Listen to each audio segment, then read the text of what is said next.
Hello hi friends. ఈ video ఏంటంటే అర్ధరాత్రి గుసగుసలు, దాంతోపాటు నవీన్ వీళ్ళు ఫ్యామిలీగా యాక్టింగ్ చేశారు కదా, దాని గురించి కొంచెం ఫన్నీగా ఉంది. మీరు చూడండి తప్పకుండా. యస్మిని అంటుంది తన ఫ్రెండ్స్తో, వీళ్ళు కన్నడ బ్యాచ్ అనవచ్చు, సీరియల్ బ్యాచ్ అనవచ్చు, ఏదైనా అనుకోవచ్చు, మీ నిర్ణయం దాన్ని బట్టి ఉంటుంది.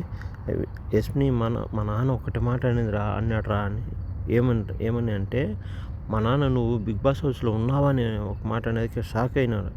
ఎందుకు నాన్న అంటే, బిగ్ బాస్ హౌస్లో నామినేషన్లో తప్ప మిగతాటప్పుడు ఎక్కడా నాకు అంతగా కనపడలేదు అని అంటాడు.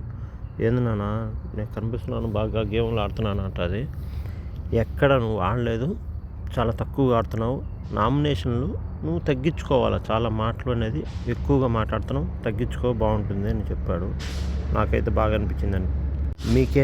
ఏమనిపిస్తుందో కామెంట్ చేయండి ప్లీజ్. అంటే ఫ్లిప్ అవుతుంది కదా, అలాంటివి వీళ్ళు అంటున్నారు. కొంచెము కరెక్ట్గా నిలబడి మాట్లాడు, బాగుంటుంది, ఏదైనా ఆలోచించి ఆచితూచి అడిగేయి, బాగా మాట్లాడు, బాగుంటుందని చెప్తున్నారు. ఆలోపే అవినాష్ వస్తాడు, అవినాష్ బ్యాచ్ వీళ్ళంతా వస్తారు. విష్ణుప్రియ, అవినాష్ భారీ కాబట్టి అందరూ వచ్చేదికి వాళ్ళ జోక్గా ఫన్నీగా అంటున్నాడు. ఏందండి, ఇంకా పోయి పనుకున్నాం, మన మంచంలో పోయి మన దూరం మన రూమ్లో పోయి పనుకున్నాం అంటారు.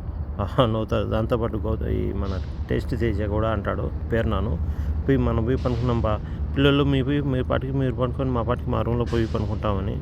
చాలా ఫన్నీగా ఉంది. అవినాష్ ఎక్కడున్నా ఫన్నీ అబ్బా, సూపర్. మీరేమనుకుంటున్నారు కామెంట్ చేయండి.